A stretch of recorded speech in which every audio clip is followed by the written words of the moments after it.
Hawak na ng pulisya ang makakuha ng CCTV nang magkabarilan sa Senate building nitong Miyerkules. Kaugnay niyan, nilinaw ni Senador Jinggoy Estrada na ang pagpreserba sa ebidensya ang ibig niya sabihin nang banggitin niya na itago ang CCTV.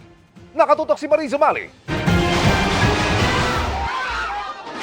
Kasunod ng putukan sa Senado noong Miyerkules, maririnig sa live video ni Senador Jinggoy Estrada na pinag-uusapan ng mga senador ang kuha ng CCTV. I-secured lang daw yung CCTV. Nagtanong si Senador Loren Legarda kung may nahagip ba sa CCTV. Nakuha ng CCTV. May nakuha. Baka may makuha po tayo ng mga recovery. Itago niyo yung CCTV.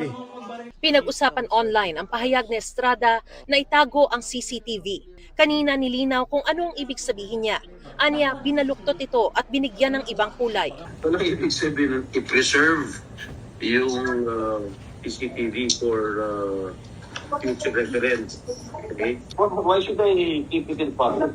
Kaya nga, itago para i-preserve for future reference.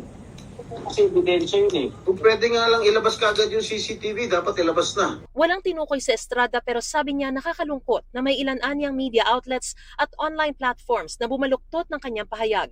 Dagdag pa ng senador, natarantalang anya siya. Siyempre, para naman yung nasa loob ng building ng Senado, tapos makakarinig ka ng utok ng baril, hindi ka ba matataranta nun?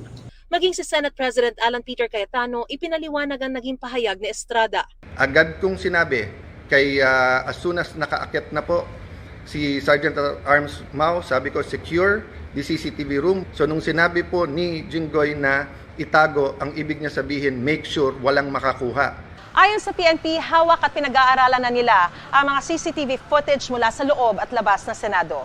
Mariz Umali, nakatutok, 24 oras.